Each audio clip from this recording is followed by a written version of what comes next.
Good morning, good afternoon, good evening, depending on your current time. I would like to welcome you all to the opening plenary of the 6th Global Symposium in Health System Research. I'm Fadi Al-Jordali. I'm Professor of Health Policy and Systems. I'm a Director of the Knowledge to Policy K2P Center at the American University of Beirut. It gives me great pleasure to be moderating the opening plenary, which focuses on holding power to account within national health systems. Now, we know that virtual plenary discussion seem to be different than live sessions, but different does not have to be really less engaging or challenging. So we hope you all feel invited to this conversation and to enjoy this experience.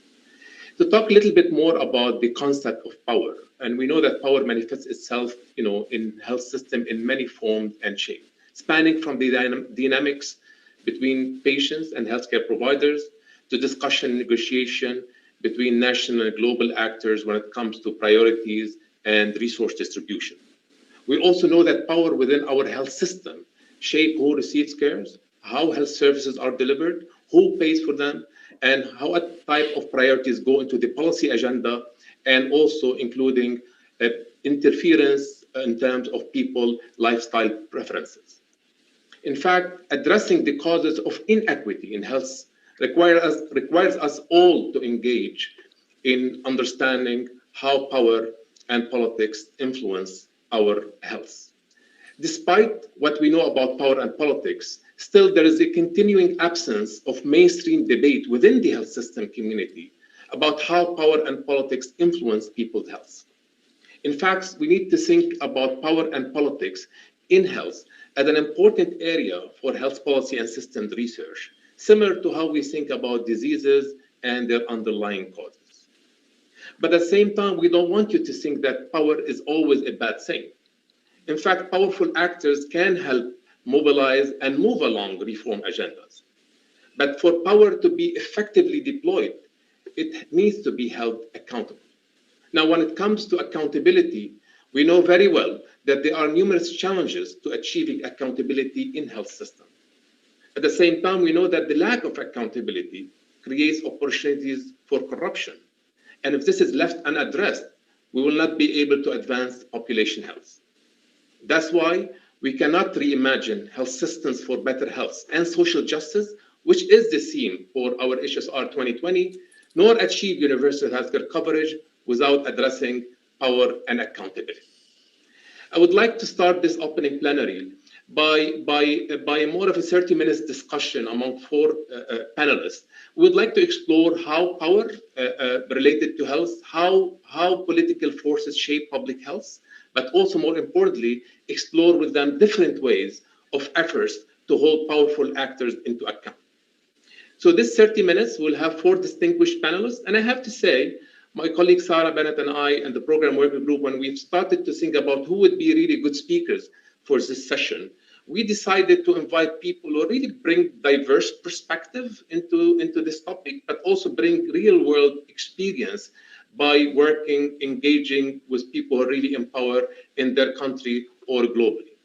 That's why we selected our first speaker, Rachel Cooper, is the director of the Transparency International Health Initiative, which is part of the Transparency International global movement against corruption. The Health Initiative is a global program focused on raising awareness and reducing corruption in the health sector. Rachel has dedicated her career to delivering global health projects across the world, working with government, international NGOs, and medical organizations. I would go to second speaker, Esperanza Ceron, is the executive director of the civil society organization Educar Consumidores, educating consumers in English. And this is based in Bogota, Colombia, which had a long history and experience in the protection of human and environmental health. She is known in Latin American region for her dedicated work to improve the food and habits of her community in Colombia and to openly confront the massive soft drink and junk food industry. My third speaker is Jacqueline De Gua, the executive director and spokesperson at the Commission on Human Rights in the Philippines, which is an independent national human rights commission. In her role as the executive director of the commission, Jacqueline has led a program of work in the Philippines that has addressed multiple aspects of human rights and COVID-19. My fourth speaker is Muhammad Ali Pate, is the global director of the Health, Nutrition, and Population at the World Bank and director of the Global Financing Facility for Women, Children, and Adolescents that's based in Washington, D.C. He is also former Minister of State for Health and Executive Director of the National Primary Healthcare Development Agency in Nigeria. He has a track record of significant leadership in global health with management experience spanning both governmental and non-governmental sectors. So as I said, the first part of the plenary will focus on the discussion about strategies used by different panelists in their efforts to address power and politics. So we're going to be talking about the spectrum from corruption to industry interference to human rights, but more importantly, strong government leadership as well. And following this 30-minute discussion, we will be actually transitioning to a live session with around 25 minutes live session, open to your question from the audience and as well as reflection from our panelists. The last part of the plenary will include an academic reflection on power and how it manifests itself in health systems. And this will be delivered by Anuradha Joshi, who is a research fellow at the Institute for Development Studies. She's a social scientist with a focus on policy processes and extensive experience in institutional analysis development. I will then, at the end, provide the final wrap-up of this plenary session. We will now proceed with the moderated panel discussion. Rachel, we know that the abuse of power for private gain can give rise to corruption, which threatens access, equity, and health outcomes. And we know that it's often the most powerful who benefits from such corruption. Yet, we know little of how corruption in the health sector works. So drawing on the work that you have done, can you reflect on the type and nature of corruption and how it manifests itself in health systems? Okay, thank you very much, Fadi. And it's a great privilege to be at this plenary session. As you say, corruption across the health value chain, and it is right across the health value chain. So it ranges from research and development, where researchers may manipulate data, trials may not be registered, results may not be posted, through to procurement, where prices may be gouged or there may be collusion between bidders. And then obviously at the point of service delivery, where health professionals may demand bribes or absent themselves from their contractual commitments to public institutions in order to cultivate their own private practice. So corruption impacts right across that health value chain. And why is it so prominent? I think there are a couple of reasons. The first is it's a massive sector. The global health spend is about $8 trillion. And there are large numbers of actors. There are many different systems, many different structures of systems. And all of those actors have different levels of access to information. So there are massive information asymmetries where people know a lot or people don't know a lot or they need more information quickly. I think there's also a lot of uncertainty. We don't know who will fall ill or when or how. And what this results in is a landscape where it's all too easy for actors with more information to take advantage of that position and to use it for private gain. And ultimately, there's a cumulative impact. The public trust in the health system, it impacts on how people seek healthcare. It impacts most on weaker, less resilient health systems, and it drives poorer health outcomes. And ultimately, it has the most impact on the most vulnerable, and it exacerbates inequalities that we're already acutely aware of. So I think that's just a flavor of the kind of scope and nature of how corruption manifests in these health systems. Okay. No, thank you, Rachel. We know that for power to be effectively deployed, we need to, it needs to be held accountable. So how your organization, Transparency International, approach the issue about accountability, and more importantly, what you have found to be some of the most effective ways or strategies to promote accountability in health systems? Yes, absolutely. I mean, first of all, accountability is crucial. But actually, before you have accountability, you need greater transparency. So some of those examples I've just quoted, you need trials to be registered, you need clinical and research data to be reported, you need taxpayers to know that they're getting value for money and return on investment. You need open procurement and tendering data where people know what is being procured, to what specification, who is eligible to tender, who won the tender, at what price. You need statements of patients' rights, mechanisms for patients to report and to whistleblow if those rights are denied. All of this, and the more information needs to be available in a format that is accessible to all the relevant stakeholders, and those stakeholders need to know that that information should be available. So I think that is the first requirement. You need transparency of information. I think the second and the big learning for us has been you need consistency and time. There aren't any quick fixes here. Alongside the partners that we've been working with for several years, we've learned a lot about clinical trial transparency, for instance. Pharma companies and universities are beginning to improve how promptly they register their trials and post their results. Funders are beginning to demand that, but it's still far too patchy, including in environments where it shouldn't be, like Europe. Similarly, the chapters, the TI movement that we've been working with in a number of sub-Saharan countries to facilitate and improve procurement transparency. We've learned through that it's so much more than just an IT process. It's all about political will. It's about the infrastructure.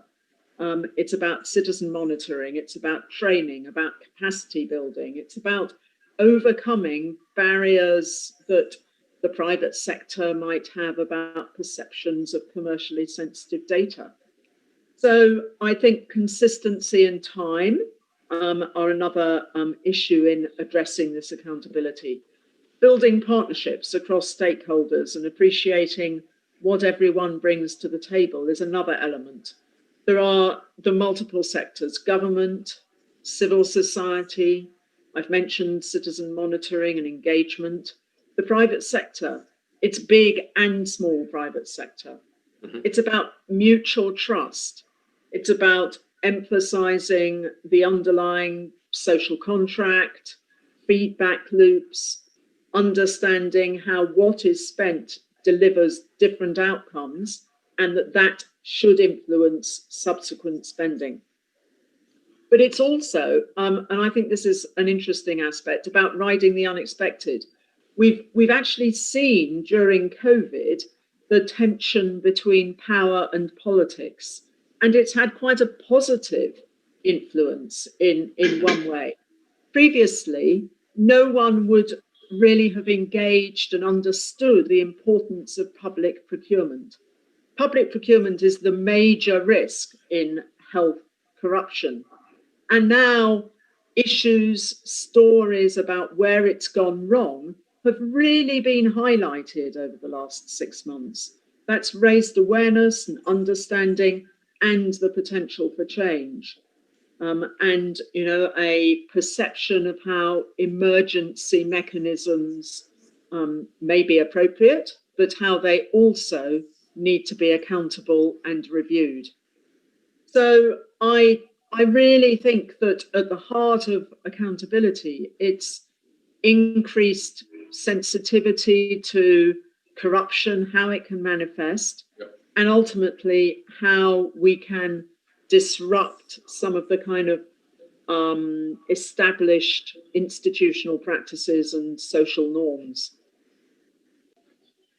Esperanza, we have heard from Rachel how corruption manifests across the health system. Now, certainly, if we want to speak truth to power, we cannot ignore the role of power relations and private industry interference.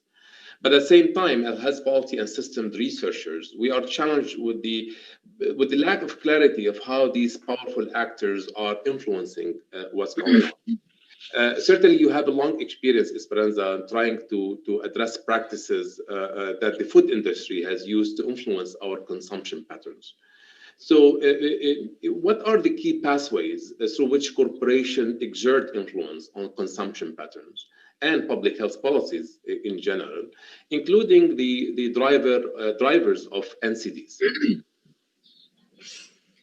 Well, from our experience, the largest corporations have become the power behind the power that most influence the determination of public policies in both human and environmental health.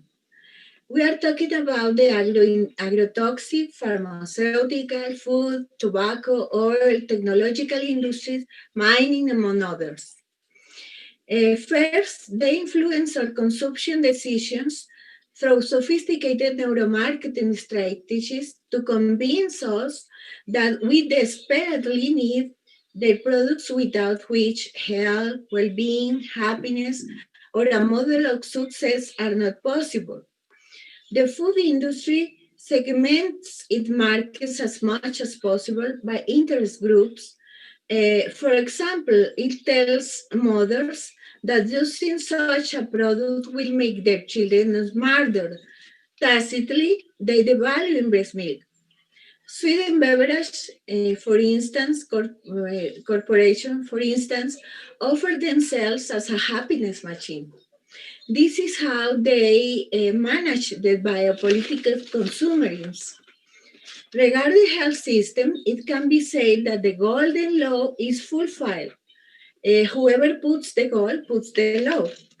Today, 76 of the WHO budget is made up of called voluntary donations from large corporations which have replaced the mandatory contribution from countries. Mass named food corporations influence decision makers by funding their political campaigns, thereby encouraging corruptions. By relying on advertising, promotion, and sponsorship, they control the media and therefore the messages that they reach the population. They control sectors of academy by financing research that favors their interests, and they often manage the distorted scientific evidence. I would say that the keys is based on maintaining and expanding business, even if they means denying the fundamental right to health. Okay, thank you. So I know you personally sought to tackle these practices by openly confronting the massive beverage industry in Colombia. Can you tell us a little bit more about the experience and what are really the key lessons learned? I mean, lessons learned in the sense of what really worked when it comes to confronting this massive industry like soft drink, junk food industry. What are the take-home messages, perhaps, for individuals and groups that are really seeking to address the food and beverage industry as you did? Okay. Our NGO since 2015 investigated increasing rates of obesity and NCDs, the high cost of the system. We analyzed Sweden beverage companies and the entire sugar industry. We investigate in laboratories the sugar content of more than 60 of the best-selling sodas. We had international support. Senior parliamentarians endorsed a bill to put a consumption tax on sweetened beverage. The industry denied the scientific evidence, threatened the Minister of Health. Both parliamentarians led academics to give flying figures. We promote a national education and advertising strategy that was cancelled by the Superintendency of Industry and Commerce after a complaint by Postobon the monopolistic soda industry in Colombia. And we have censored contrary to what our constitutional prohibits, accused of broadcasting misleading advertising. The industry brought 106 expert lobbyists to defend its cause, compared to 5 of us. We have been working in parliament. Sometimes that has never been since 200 years of parliamentary history. We appealed to a strategic litigation, winning 3 years after losing in 2 previously judicial instances when the Constitutional Court agreed with us. We promote broad social mobilization through the Alliance of Food Health, which spread our messages through the country. And we realize that farmer environmentalists, movements of public health, families, students, they were involved. The industry then appealed to death threats and permanent suspicious follow-ups over our team. The lesson learned that is that you want to know for us has to do with the need to previously inform the public about what they are consuming in order to arouse indignation about the deception of the receipt from the industry.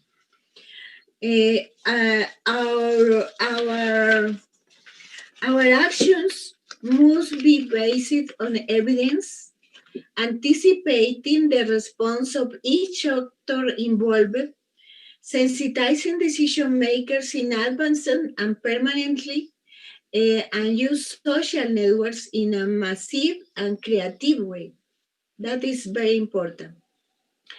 Faced with health system, that is the core of this symposium, faced with health system and how the powers of food corporation are managed, the lesson learned is that they, from the management of the land, the seeds, and even reaching the plate, passing through the public policies, important interest about the people's life, including newborns.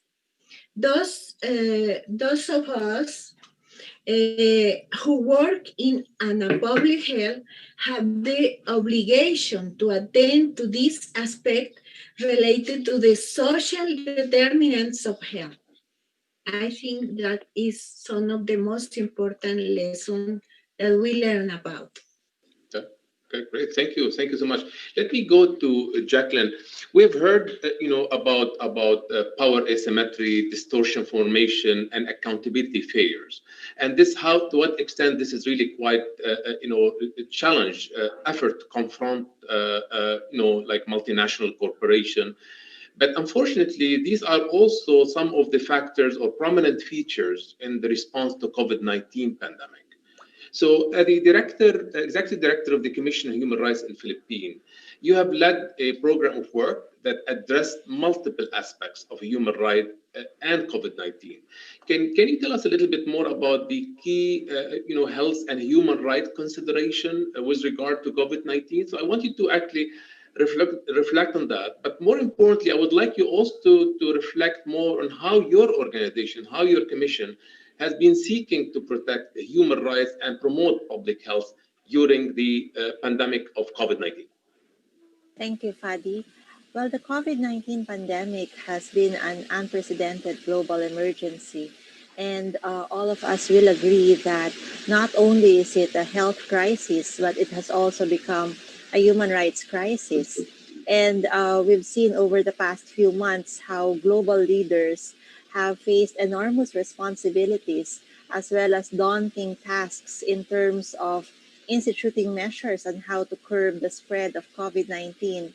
And as the level of severity has reached the public health threat threshold that would justify restrictions for human rights, it now highlights the importance of ensuring that these restrictions comply with human rights principles, such as the right to respect human dignity, of ensuring equality as well as non-discrimination, and of making sure that there is transparency as well as harm reduction.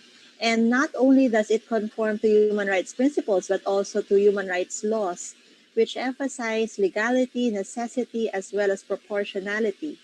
And all of us must understand that when there is overreach, it results to human rights violations. And there are a lot of human rights considerations in terms of the COVID-19 pandemic. Foremost is our right to the highest attainable standard of health. And when we talk about the right to health, it is very important to realize that it does not only mean freedom from sicknesses or diseases, but it also highlights the importance of making sure that goods, services, as well as facilities are available not only in sufficient quantity, but also of good quality. And they are accessible not only financially, but also geographically, and they must also be acceptable culturally as well as being gender sensitive. And we've also seen how the right to education has been impacted in recent months. Many have resorted to online modules, but the lack of internet facilities, the difficulty of making sure that these are accessible, especially in rural areas, is very difficult. We've also seen how access to food as well as sanitation and water has become increasingly difficult. We've seen its impact on persons deprived of liberty, especially in progressing countries where many detention facilities are crowded and it's almost impossible to have physical distancing. And we've also seen the rise of gender based violence during the time of lockdowns and quarantine, and how these lockdowns and quarantine measures have also impacted the right to movement of people. And this has similarly also created an enormous impact on the livelihood of people, as well as to making sure that our workplaces are safe and have health protocols instituted to guarantee the safety of people. So, virtually every aspect of human right of our human life has actually been impacted by this pandemic. And as the National Human Rights Institution of the country, we are tasked to investigate allegations of human rights violations. So, part of my work has been to establish a task force on COVID-19. It consisted of three subclusters. One focused on case management, another focused on the educational component, and another actually delve on internal and administrative matters. But let me tell you that during this time of pandemic, we've noted an increase in the number of complaints and requests for assistance from the public in general. During the past 6 months, we have received at least 1,212 complaints, and most have been because of arbitrary arrests and illegal detentions. And then there were also accounts of torture as well as cruel, inhumane, degrading treatment or punishment.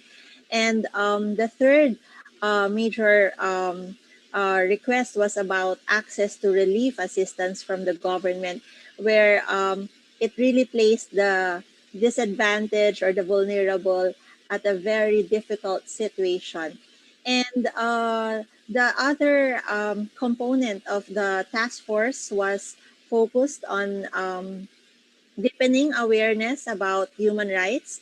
We have produced infographics to help the public know more about the pandemic. There has been the spread of disinformation and misinformation in the past months. Some have bordered to the absurd, and it has been a daunting task to correct all of those information.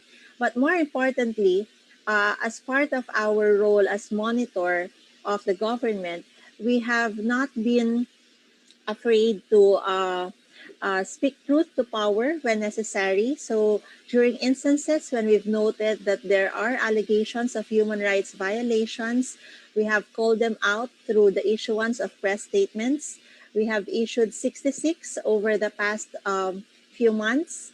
And in our role as advisor to government, we have also issued advisories as well as position papers to guide government in ensuring that they employ a human rights based approach to the pandemic and look at it from the perspective of health rather than from the perspective of peace and order.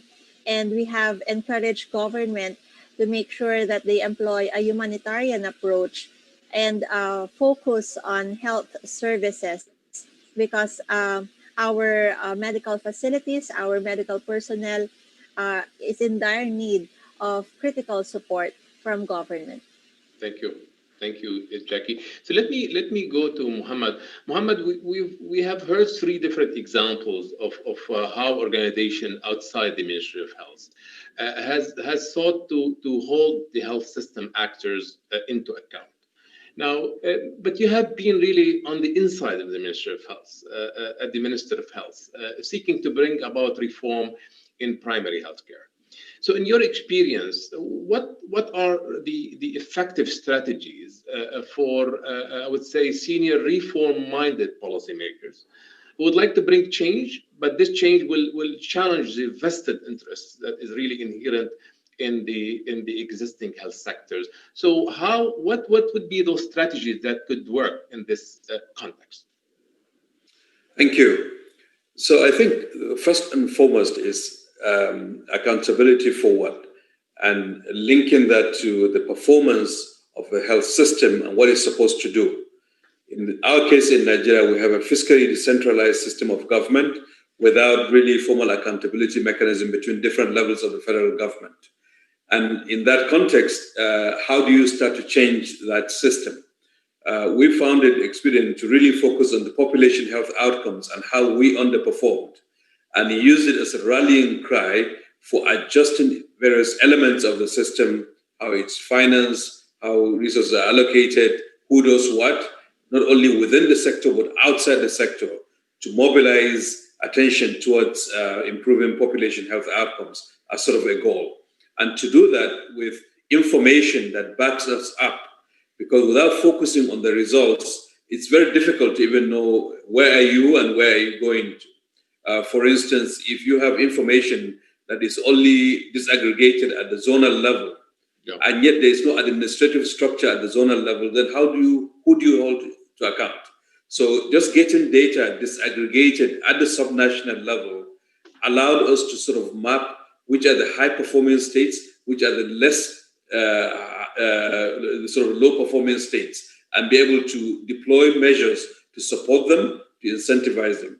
And it also allowed us to make public the information. So when we took immunization, for instance, which is an area that we really wanted to improve on our path to improving population health outcomes, having scorecards that we publish on a quarterly basis of performance of different states helped garner attention around really the ultimate results of the system. Now, the various parts of the equation, including the financial accountability, really flow from there, because all we are trying to do is to achieve better results.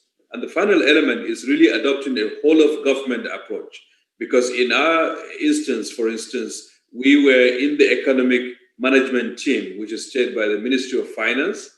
So embedding our agenda for reform within the context of whole of government reforms was key. It was not only within the context of health. And so to give you a concrete example, when in 2012, Nigeria tried to remove hydrocarbon subsidy, by being embedded within the context of the whole of government effort, we're able to, in fact, draw in more resources, but also get more visibility in terms of what results the health sector will be expected to deliver. And the finance minister sort of felt that that was, in fact, a good buy from the government side. So it's really engaging across government and also with the subnational levels, because governments operate, of course, either depending on the type of government you operate.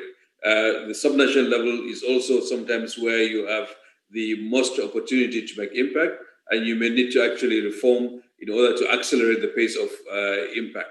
So engaging in the whole of government approach, bringing civil society and other stakeholders in the process is key. In our case, not only formal civil society organizations, but also traditional leaders. So if you take immunization again as an example, bringing traditional leaders to be closer to the way resources are allocated, plans are made, results are counted, and they are outsiders, but they have legitimacy in the eyes of the population.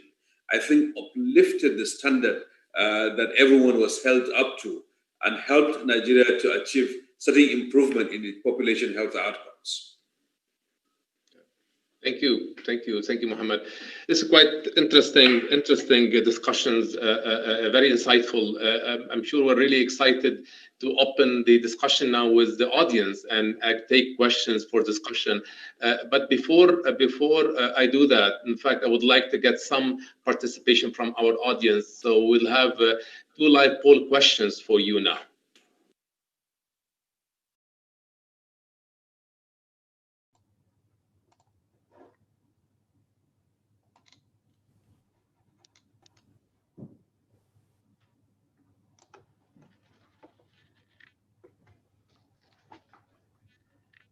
So while we'll wait for the poll results to appear, I encourage, in fact, everyone to post your questions to our panelists in the Q&A box. We're already receiving, a significant number of questions. We're excited about those questions, and we'll actually start discussing it in the live discussion with the panelists.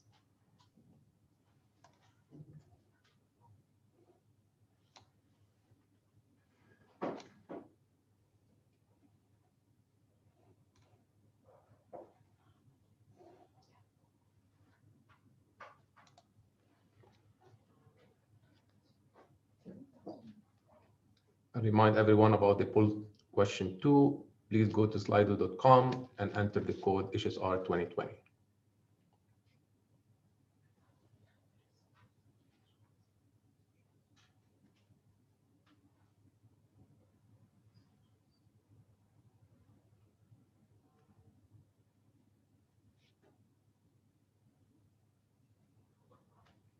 Just mention one thing we could do to build effective and accountable and inclusive institutions for health. What would it be?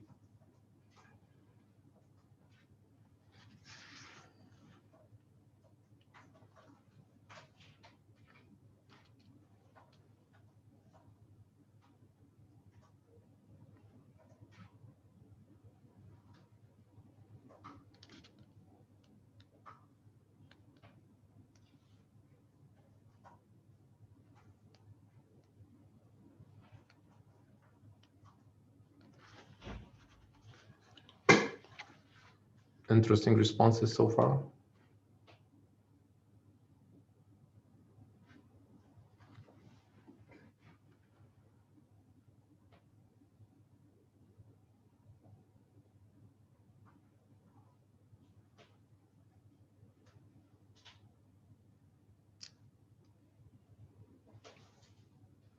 Community empowerment and accountability is really quite big on the screen.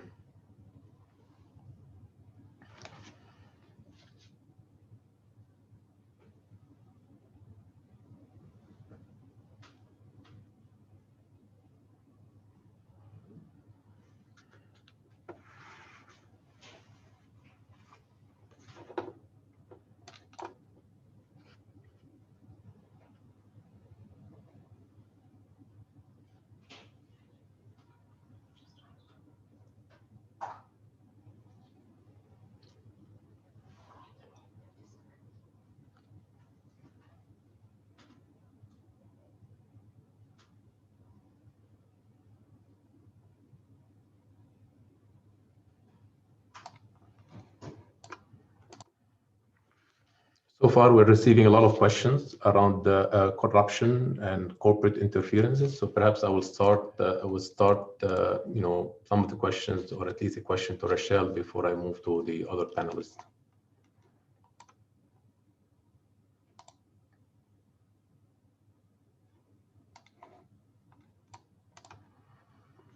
So Rachel, there's a question about what the evidence that centralization of decisions and resources, for example, reducing decision space at the local level or consolidation of purchases reduces corruption. So what is the evidence that those type of centralization of decision would help reduce corruption? Over to you, Rachel. Thank you very much, Fadi. I actually think that this is totally key. Decision making and prevention of corruption best lies as close to those that are impacted by that corruption as it possibly can. And all the evidence that we have from our work with TI chapters on improving procurement transparency has been exactly that if you engage with the very local procurement officers and you give them some empowerment, some understanding of how to identify red flags, of how to engage with the private sector, of how some of the obstacles around the development of tenders impacts, then and then you have the other pillar of the table, the other leg of the table, with citizen engagement and citizen accountability, and you have those tenders and those decision-making processes visible, that is your best way of bringing things down and influencing and reducing that corruption as much as you can. So I totally agree with the sentiment that was raised. Yeah. Thank you, Rachel. There's also a couple of questions about the role of global actors in addressing corruption and corporate influence. And maybe I would like to actually pose this to Esperanza. So there's one question, Esperanza, about how do we advocate for global agencies, that the World Health Organization and the World Trade Organization, to play a stronger role in holding industries to account. Esperanza, over to you. Gracias. Bueno, yo creo que efectivamente es necesario que las organizaciones globales como la Organización Mundial de la Salud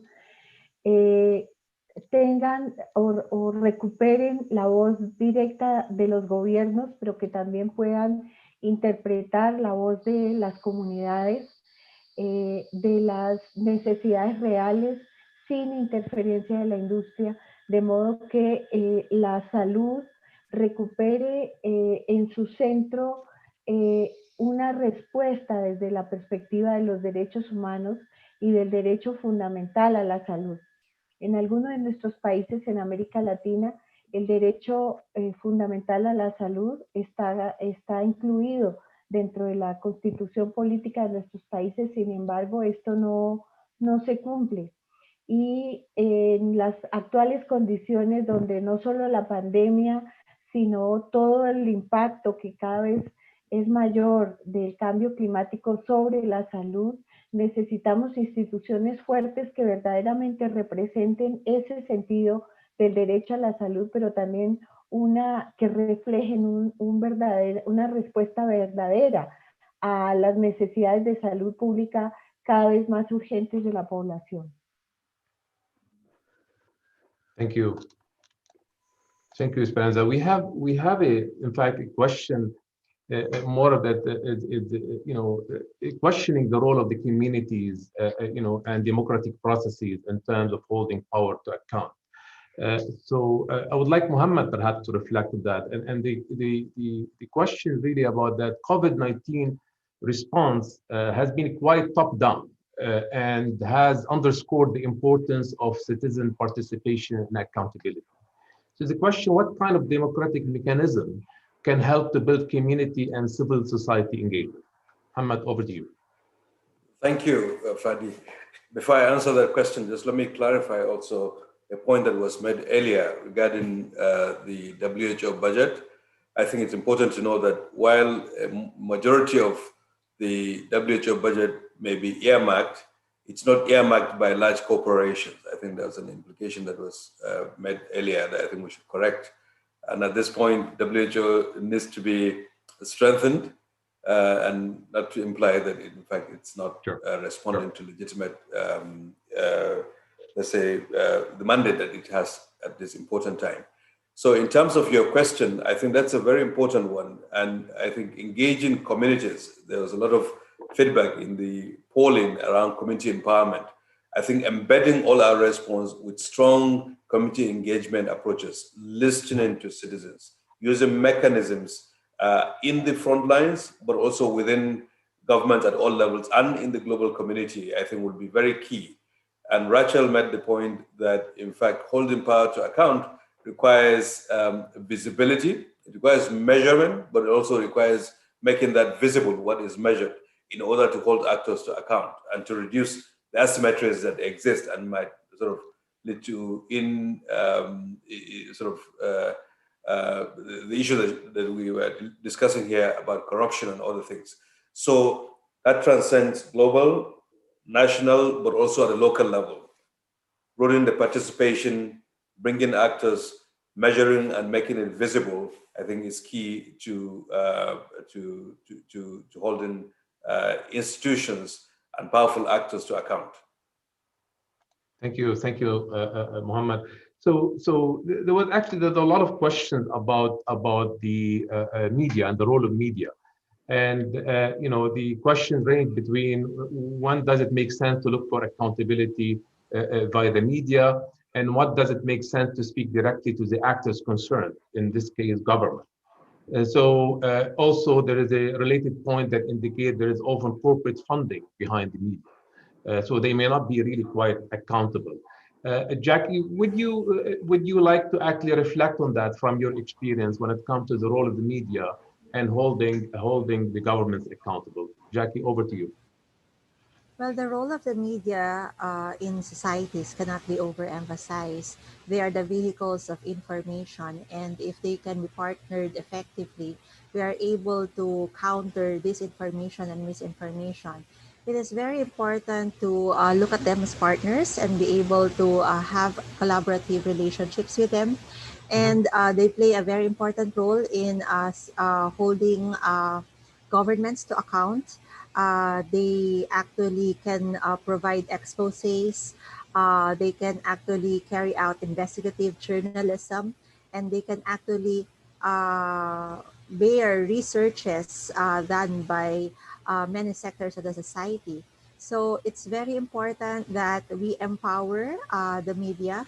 We put importance in the right to information and to freedom of expression, and we maintain that their online rights are also guaranteed, as well as traditional media. This is more the role about really promoting more as well evidence-based health reporting and engaging with media in a much more informed way. So I want to go to perhaps to Rachel. So there was a question about how can international actors help to confront corruption in other countries without being accused of political interferences. So any reflection from you, Rachel, on that? I think this whole question goes to the heart of how we are defining corruption.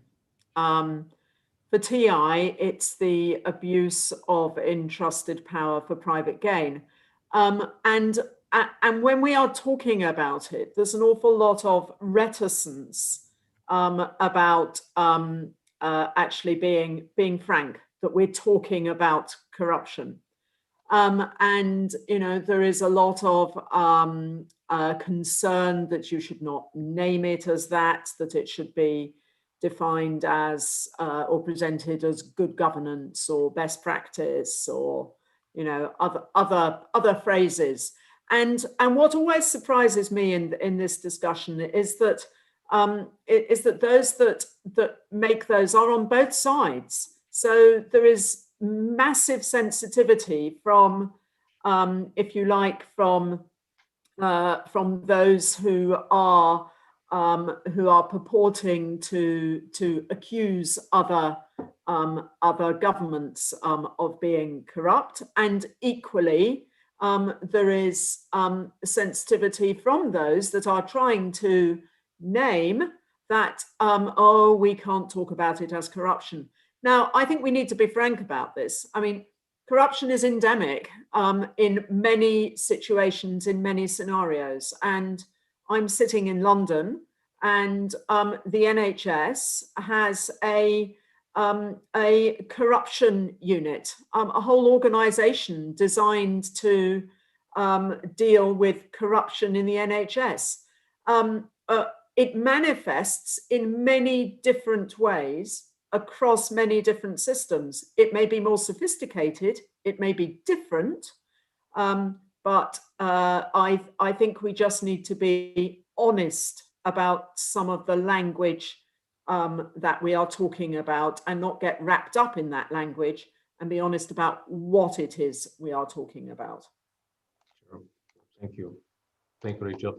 So we had a question, more of a general question linked to COVID-19, and the argument that many low middle income countries have done a better job at tackling COVID-19, and there has been major governance challenges in high income countries. So the question that came, so what do the high income countries have to learn, in fact, from low middle income countries, and how to leverage that knowledge? Muhammad, any reflection on that? Yes, no, I think that's a very good question. And in many low middle income countries, I think for years they've had what I would call muscle memory. They've been dealing with small outbreaks, sometimes large outbreaks. For instance, in Africa, the West African Ebola outbreak. So I think that came to bear fruit in the context of COVID-19 pandemic, because they were ready, communities were also as engaged. Secondly, I think the role of leadership and their sort of and political interference really around the work of public health scientists, I think has become a major determinant. To what extent national leaders willing to let the data speak and the right actions to be taken, and to what extent are they unwilling to do that? And I think that's also a manifestation of corruption to some extent, which has not really really been localized to only one type of countries. We've seen large countries, wealthy countries, and others having that failure of leadership. And where leadership has been strong, actors have sort of stepped up, and we've seen the curve was bent. So there are lessons, and I think those lessons cut across what we had thought before in global health, that in fact low-income countries have the weakest capacities and may have the weakest institutions or the weakest leaders. We've not seen that pan out in the context of COVID-19. And I think there's a lesson for the wealthier countries to also attend to that. Sure. Thank you, Mohammed. I know that we still have around 5 minutes for the live discussion. So, Jacqueline, we know we talked about how to hold the powerful to account, mostly by promoting the participation of and voice of those who are really less powerful. How have your organization thought to do that? So, for example, when it comes to promoting the rise of marginalized and vulnerable population, like prisoners, poor people, children, women, just briefly, please. Well, over the past few months, we have strove to provide a voice or a platform for the vulnerable sector. We have made sure that their plights are looked into, and that we are able to call the attention of the government, most especially with their deplorable situations, through the conduct of investigations and numerous monitoring visits and inspections. We have shared these reports widely to stakeholders, and we have also surfaced our recommendations so that they can be acted upon. It was also very important for us to issue advisories as well as press statements, so that we are able to mirror their opinions, their needs, and their aspirations during this time of pandemic. And we made sure also that information is readily accessible to these vulnerable sectors, and access to remedies are increasingly made available to them through many different platforms, most especially online platforms, because of the limitations posed by this pandemic. Thank you. So let me, we don't have still time to actually, we need to move to, and I have to say that we received several questions that we feel that it would fit more and it will be addressed through the presentation from Dr. Anuradha Joshi. But before I go there, I think this has been really quite engaging and thought-provoking, I have to say. But I would like to actually wrap up this part, the live discussion, with a question to brief question, quick question to our four panelists that really build on the live poll question. So earlier, we asked our participant about the one thing they would do to build effective, accountable, and inclusive institutions for health. So I would like to actually finish this part of the plenary by getting your perception, Raisha, Esperanza, Muhammad, and Jackie, on this same question. If there's one thing that we could do to achieve, and build effective, accountable, and inclusive institution for health, then what would it be? Shall I start by perhaps Muhammad? Yes, I'll say localize them. So build those institutions, domesticate them within their own context so that they're inclusive and that the policies and procedures and the individuals that lead them actually understand the local context and are enabled to lead those institutions. Yeah. Shall I go to Rachel? Rachel, just. Sure. Thank you, Fadi. I would say corruption sensitivity. I talked a moment ago about not pussyfooting around about the terminology. Ultimately, this is about how we assess power and how we assess the vulnerabilities about how it can be abused. And that needs to be built in to the plans, programs, institutions, approaches, debates that governments, the private sector, the civil society has at all levels, as Mohammed was saying, so that it's another phrase that Mohammed used a couple of minutes ago was muscle memory. Corruption sensitivity needs to become that muscle memory. Every institution needs to be doing it as routine. Esperanza, what is the one thing, please? But I was told, in fact, there was a problem with the translation. So I would, bear with us. We would really appreciate if you can answer in English, if possible, please, because I know some of the participants were not able actually to hear the translation from Spanish to English.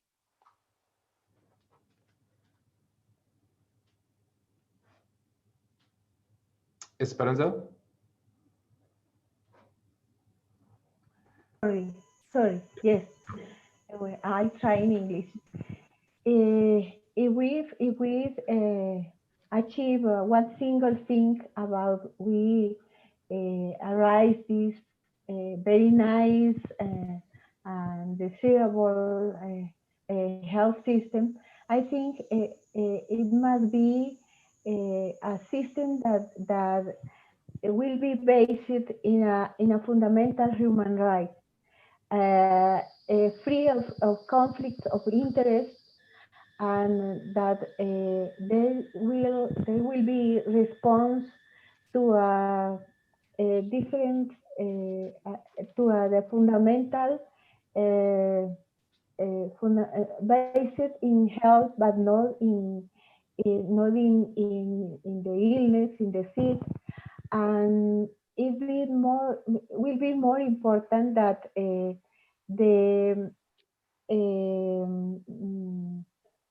I don't know how to say the social and cultural and environmental determinants of health will be guaranteed. Excellent. Thank you so much. Jacqueline, just very briefly, please, what is the one thing? Yes, if there's one thing that we have to do, it's basically to ensure check and balances and promote increased access to remedies so that we are able to guarantee that any wrongdoing, such as corruption or gaps in the systems, are effectively addressed by sanctions that will discourage all of this to happen again in the future. Excellent. Thank you. Thank you so much. This is really quite interesting. I will now hand over to Dr. Anuradha Joshi. She's a researcher fellow at the Institute for Development Studies, who will seek to tie together some of the earlier discussion we had so far, employing a more academic lens that draws upon the series of power and approaches to holding the powerful to account, as well as reflect on the implication for future research and, in fact, on the field of health policy and system research. We want to reimagine health system. We need also to reimagine how we actually conduct and prioritize research questions. So, following her intervention, I will wrap up the plenary one, and I'm excited as well to introduce later the Health System Global New Initiative. Dr. Anurag Joshi, over to you. Thank you, Professor Fadi. As you know, the theme of this plenary panel is holding power to account in health systems. And I'm going to just share a PowerPoint that I've prepared that might help me quickly. I don't know why. Is this showing now?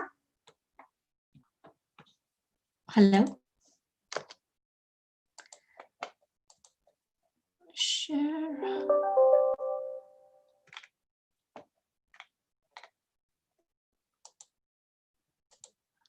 I don't know why it's showing. The share screen? Something's gone wrong, although I did.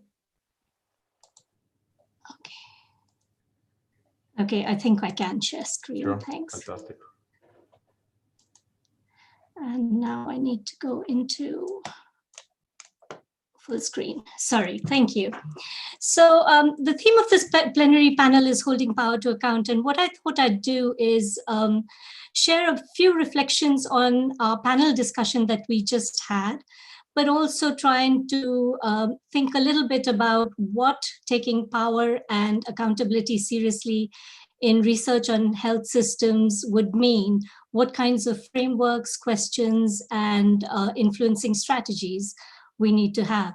So as Rachel pointed out in the plenary discussion, power influences processes throughout the value chain of health systems, often in very perverse ways. And one of the needs is accountability so that this abuse of power can be held to account. So ensuring accountability is key to transformation of these health systems so that they work for all. Panelists pointed out some of the enabling conditions, strategies, and challenges in their efforts to promote accountability in their various spheres. And I'm just going to pick out some of the key lessons or enabling conditions and strategies that seem important.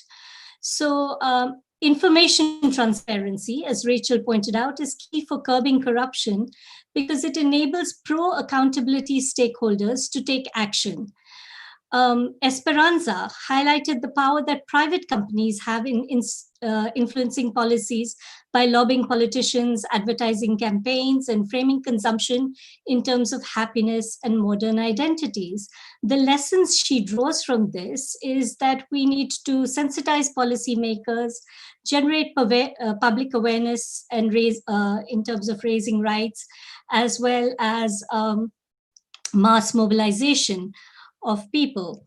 Then we have Jacqueline, who showed how health crisis can be used to justify restrictions on human rights and the perverse effects that can have. So providing appropriate avenues for grievance redress and continuously calling out violations in public arenas are really important strategies to use. Particularly, she pointed out the importance of sanctions that are necessary and showing that they work. And finally, I think what was interesting about Mohammed's presentation was the need to shift incentives within the state. And in his case was to create some competition between various jurisdictions and taking a whole of government approach in order to have better health impacts, as well as mandating citizen engagement. So these examples and many others exist, show that power is not only pervasive, but there are many challenges because power is often hidden and is invisible in many cases. we need to go beyond the research that looks only at visible forms of power. And we need to look at the more hidden forms, such as influence of money on research, on policy, or even invisible forms, such as the norms and worldviews that limit imagined possibilities for transformative change. So, for example, if Roma do not go to health centers because they do not even believe that the health system is for them, then these prevailing norms have shaped their self-perceptions, leading to poor health outcomes. So research can actually help surface such forms of invisible power and identify opportunities of change. This includes things like conflicts of interest and lack of accountability. Further, obviously, as this audience does not need to be told, health outcomes depend on not only on health systems, but also on a range of other social determinants of health. These are the fact that there are health systems interact with other public services. There are effects of health policy on human rights, as Jacqueline was pointing out, and research needs to go beyond reforms, which reforms are needed within the health system to take into account how the health system interacts with other public services, relevant institution, financing, as Rachel was pointing out, the whole procurement system, budgets, taxation. Health systems interact in many ways with other sectors and systems, and these need to be studied in conjunction with the core interest in health and how health policies affect human rights. Okay, so what do we do about this? Let me start by saying that I'm not an expert on health systems. Most of you all know better how health systems operate. Rather, my focus has been on looking at issues of politics, power, accountability, and governance. So I come to this health systems research from this perspective. And I thought I'd share some of the thinking that's been happening in sort of the field of governance more broadly that might make it relevant to looking at issues of politics and power in health systems. So what I've done is I've sort of broken down my remarks into sort of three sets of things. One is, how should we prioritize the questions we ask? What questions seem important? And how do we sort of choose which ones are better or worse? The second is, what frameworks might be useful from these other disciplines, such as the social sciences, humanities, beyond the usual health system ones? And finally, how might we think differently about how our research might have impact and through what pathways? In other words, this is a call to go beyond the technical widget-like conceptualizations of political processes, such as health system reforms or citizen engagement in terms of small programmatic interventions, but really rethink our theories of change, of how change is likely to happen, and subsequently or consequently our theories of action. What actions can we take as researchers that might lead to better outcomes? So the choice of agendas, conceptual frameworks, and pathways are political actions, obviously, and we need to think very carefully about what choices we make. And here I'm suggesting both a broadening of the conceptual and methodological toolbox, as well as a reorientation towards working with the powerless in the production of research. So first, what agendas and questions should we be prioritizing? Now, I'm not the right one to comment on precisely which particular sector or policy arena within health systems we should be paying more attention to. But I think the couple of things that I will say is that research on systems, why is this not working, needs to be co-constructed. And research on power and accountability in health systems needs to be centered, keeping our focus on the act of policies and research findings on those who are the most disadvantaged and marginalized and the most vulnerable. Now, obviously, this is not controversial within this audience.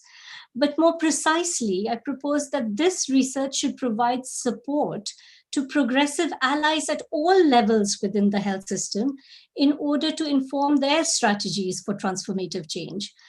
So this doesn't mean that our findings are preset or the quality or robustness of research is compromised, but it is that the research agendas are driven by the priorities of those who are positioned to act in the health systems so that they work for the poor and the most marginalized.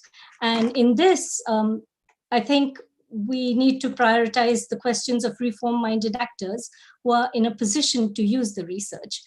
It also means partnerships with progressive allies at all levels, including research partnerships with progressive allies.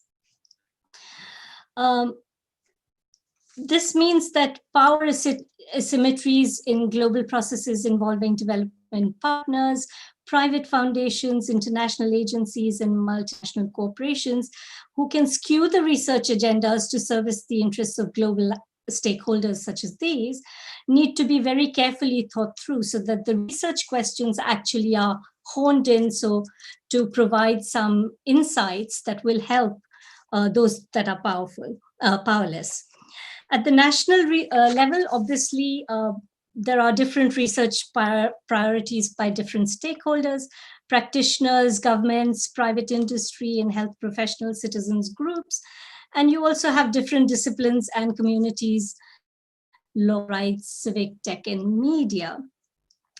So what I'm saying is that we need to make these alliances with these different stakeholders who are progressive in both these different practitioner groups, but also different disciplines and communities, because then we can, for example, ally with reform-minded bureaucrats who might be working in information technology, who might offer new perspectives on how to ensure citizen participation in local health policies. Or media journalists might know or throw some light on why people are reluctant to get tested for COVID, for example, and what the implications this has for public health messages and how they're transmitted to rural areas, for example, leading to collaboration between media and public health specialists. So we also need some thinking about accountability ecosystems.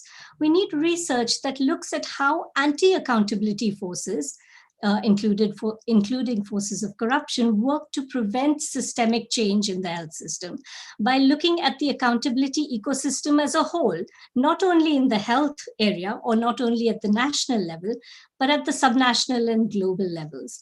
Just as the health system comprises of a panoply of providers and actors, formal, informal, private, public, who operate at various levels, so does the accountability ecosystem comprise of formal and informal mechanisms. These mechanisms can work both within the state as well as outside the state. The media is one example. And also they can be vertical and horizontal accountability mechanisms. This is a framework very well known within the accountability field. So we need to understand, for example, what effect does empowering... Okay. We just have 2 minutes for the presentation. Just I was alerted. Thank you. Okay, thank you.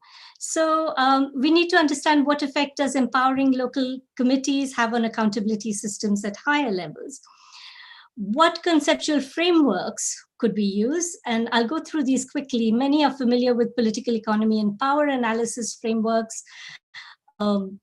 You have these sorts of frameworks. This is a fundamental framework trying to understand interests, institutions of actors and what motivates them and how these might be shifted across the terrain.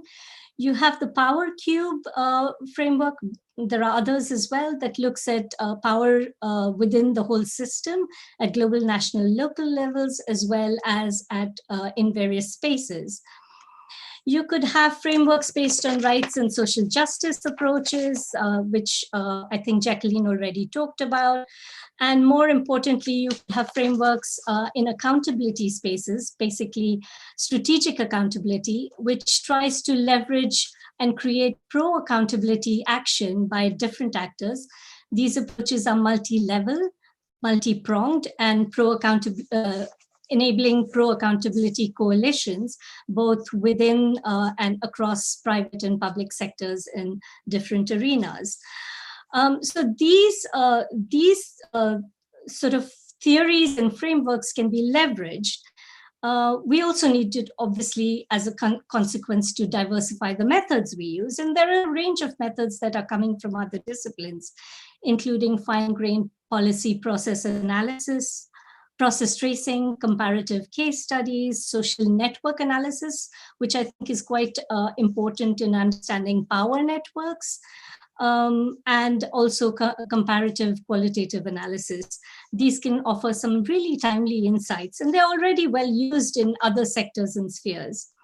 In particular, I want to emphasize that accompanied research and participatory action research are really relevant if we take the call to prioritize agendas of progressive actors within the health system and those who influence health systems. So what does this mean in terms of influencing? And I'm going to end here. First of all, research and research communication for impact is a political process. And our first responsibility in doing research is to work with those who are powerless and strengthen their access to research for engaging with health systems. Then the next step, I think there is a tendency to prioritize policymakers and public officials who have the power to shift policies in thinking about research influence.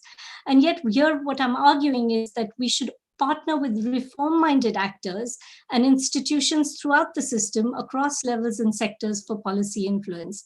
Because unless we do that, and if we do that, then we can actually strengthen their hand through prioritizing their questions, research partnerships with them, policy dialogues, enable institutionalization of the use of evidence in decision-making, and ultimately leading to a more sustainable approach for influencing the transformation of health systems to be more inclusive, accountable, and equitable in the long run. I'll stop there. Thank you.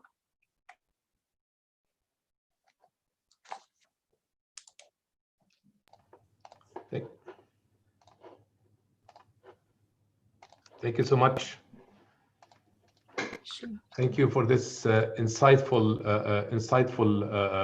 presentation. I know we're a bit challenged by time, but I have to say this is quite rich and insightful in terms of our thinking as researchers. So we'd really like to thank all our distinguished panelists and audience for this type of exciting opening plenary. I just want to conclude with a few remarks of what I've learned so far, and also to introduce the new initiative.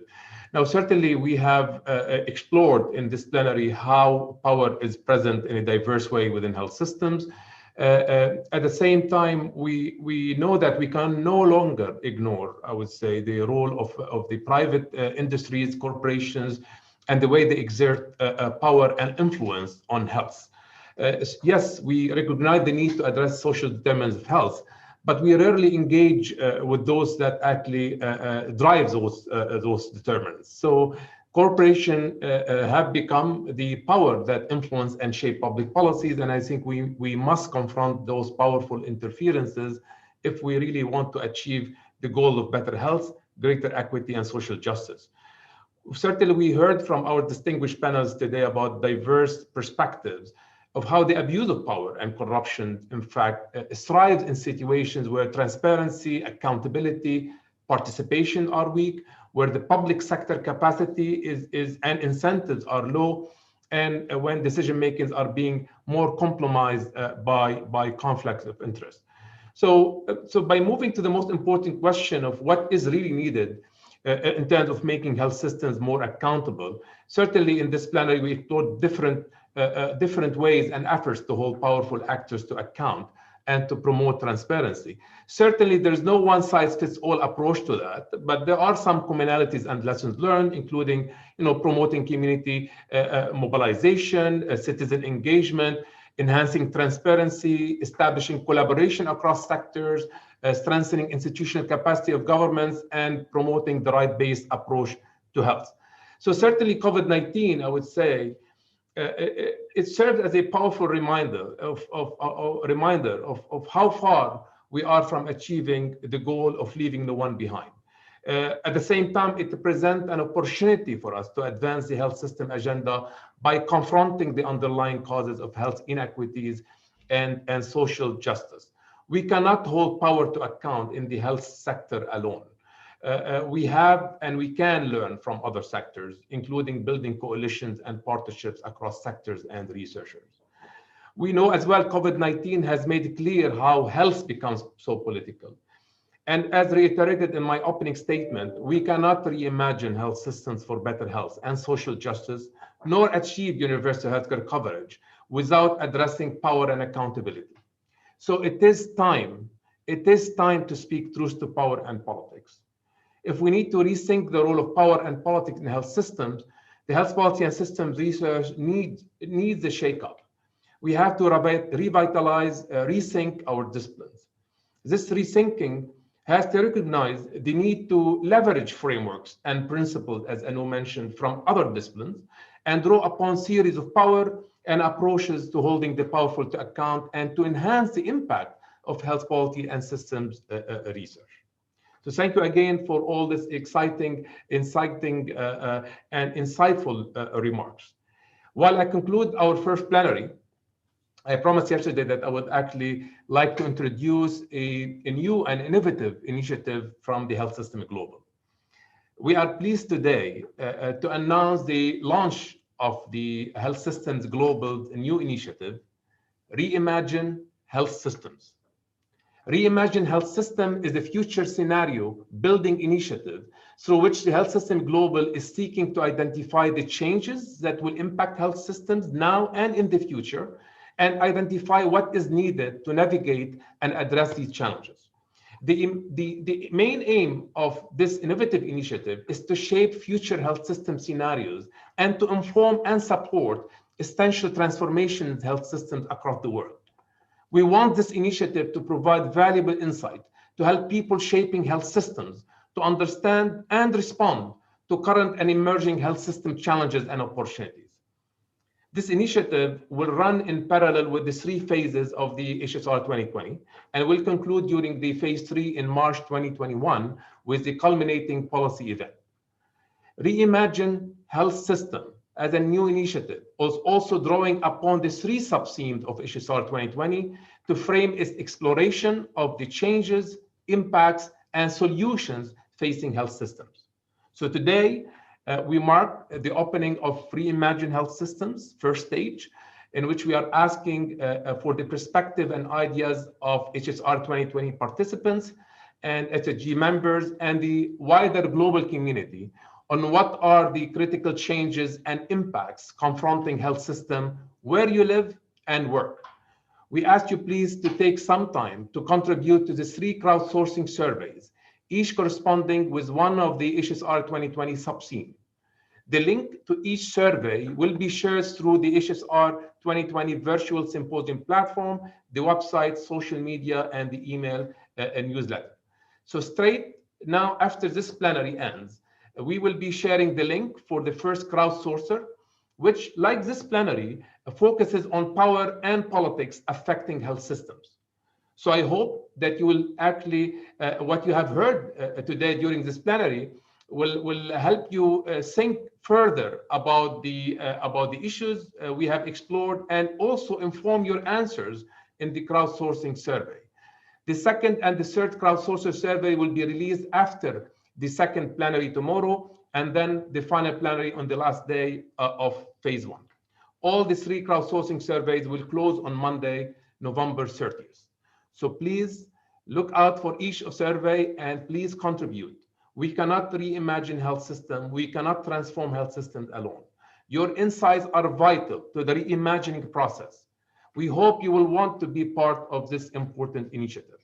I would like again to thank all our panelists and all our participants. This has been really quite insightful and engaging plenary. We received a lot of questions. We were not able to actually cover them all, but we will collate all those questions and share it with the panelists later on. And in fact, it was a pleasure for me to moderate this plenary. Thank you so much. Thank you.